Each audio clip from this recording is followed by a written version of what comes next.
ఒక్కసారి ఈ లడ్డూలు మీ పిల్లలకి చేసి పెడితే ఫిదా అయిపోతారండి మీ పిల్లలు. కొంచెం స్వీట్గా చాలా బాగుంటాయి. ఒకసారి ట్రై చేయండి, లేదంటే చేయటం కొంచెం కష్టం. మీరైతే ఈ చిన్న హెల్ప్ చేయండి ప్లీజ్. కొత్తగా చూస్తున్న వాళ్ళు ఎవరైనా ఉంటే మన ఛానల్ కొంచెం సబ్స్క్రైబ్ చేసుకోండి ప్లీజ్ అండి. సొద్దపిండితో చేస్తాం కాబట్టి ఇది హెల్దీ లడ్డు అండి, చాలా బాగుంటది. ఒక్కసారి ట్రై చేయండి. ప్రాసెస్ మొదలెడదామా మరి? హాయ్ అండి, వెల్కమ్ టు మై ఛానల్. మన రెసిపీ సొద్ద రొట్టెతో లడ్డు. ఒక ప్యాన్ తీసుకొని దాంట్లో కొంచెం సాల్ట్ వాటర్ వేసి బాగా మరగనిచ్చి 2 కప్పులు సొద్దపిండి తీసుకొని దాంట్లో మరుగుతున్న వాటర్ వేసేసి కలిపి కొంచెం చల్లనీళ్ళు కూడా వేసి కలిపి గట్టిగా పిండి తడిపి ముద్దలా చేసి ఫ్లోర్ మీద కొంచెం పిండి చల్లుకొని చూస్తున్నారు కదా వీడియోలో, అలా చేత్తోనే చపాతీలా ఒత్తుకోండి. చపాతీ కర్ర అయితే అవసరం లేదు, చేత్తోనే వస్తుంది.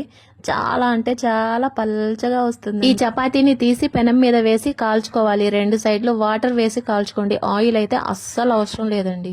మన సద్దపూరీలు ఉంటాయి కదా, అలానే గట్టిగా పొంగుతాయండి. టేస్ట్ కూడా సూపర్ గా ఉంటుంది. అలా చపాతీలా కర్రీ వేసుకొని తినొచ్చు, లేదంటే ఇలా నెయ్యి వేసుకొని ముక్కలు చేసి కొంచెం బెల్లం వేసుకొని తినేవాళ్ళు ఉంటారు. లేదంటే మామూలుగా ఏమీ అవసరం లేదు అనుకుంటే ఖాళీ చపాతీ కూడా తినొచ్చు, అంత టేస్టీగా ఉంటుంది. జొన్నలు సొద్దలు అని అంటే మామూలుగా తింటూనే ఉంటాం కదా, అలానే సొద్ద రొట్టె కూడా చాలా టేస్ట్ ఉంటుందండి. మనకు మంచి హెల్దీ వచ్చేసి లావుగా ఉన్న వాళ్ళు, డైటింగ్ చేసే వాళ్ళకైతే నెంబర్ 1 ఫుడ్ అండి. దీన్ని మించింది లేదు, ఎందుకంటే ఎక్కడ ఆయిల్ ఉండదు, ఈజీగా చేసుకోవచ్చు, క్విక్ గా అయిపోతుంది. మన ప్రాసెస్ మొదలెడదాము. సొద్ద రొట్టెలు చల్లారిన తర్వాత ఇలా పీసెస్ లా కట్ చేసుకొని మొత్తం ఒక మిక్సీ జార్ లో వేసుకొని మిక్సీ పట్టుకోవాలి. కొంచెం బెల్లం యాడ్ చేసి. ఒక చిన్న సలహా అండి, మేము బెల్లం ఎక్కువ తింటాము అని అంటే ఇది వాటర్ అయిపోతుంది. బెల్లం చూసి మీడియం గా వేసుకోండి, టేస్ట్ అయితే సూపర్ ఉంటుంది.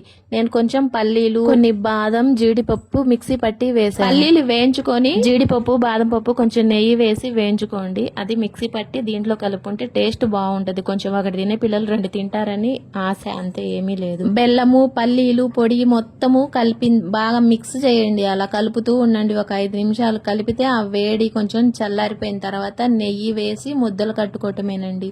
టేస్ట్ అయితే సూపర్ అండి, ఇంకా చెప్పాల్సిన అవసరం లేదు, అంత బాగుంది. మిక్సీ అయితే మరీ మెత్తగా అవసరం లేదండి, కొంచెం పలుకుల్లానే ఉన్నట్టు చూసుకోండి. ఎందుకంటే కొంచెం చప్పగా కొంచెం స్వీట్గా, అది స్వీట్ తక్కువ తినే పిల్లలకైతే ఇంకా ఇష్టంగా తింటారనమాట, అంత బాగుంది. ఈ వీడియో ఎప్పుడో అప్లోడ్ చేయాల్సింది, లేదంటే నువ్వు చపాతీతో లడ్డు చేసావా అని చెప్పేసి చూస్తే తినడు అని చెప్పేసి నేను ఇప్పుడు దాకా అప్లోడ్ చేయలేదు. మీ పిల్లలకైతే ఖచ్చితంగా చేసి పెట్టండి, అసలు హెల్దీ ఫుడ్ అండి. ఇంత గట్టిగా ఎందుకు చెప్తున్నాను అంటే ఈ కాలం పిల్లలు పిజ్జాలు బర్గర్లు బయట కనిపించే వాటికి బాగా అలవాటు పడిపోయారు. అందుకని మనం ఇంట్లోనే ఇలా చేసి పెడితే బయట తిండి అని అంటే ఆలోచిస్తారని చెప్పేసి పిల్లల గురించి ఇంత గట్టిగా చెప్పటం.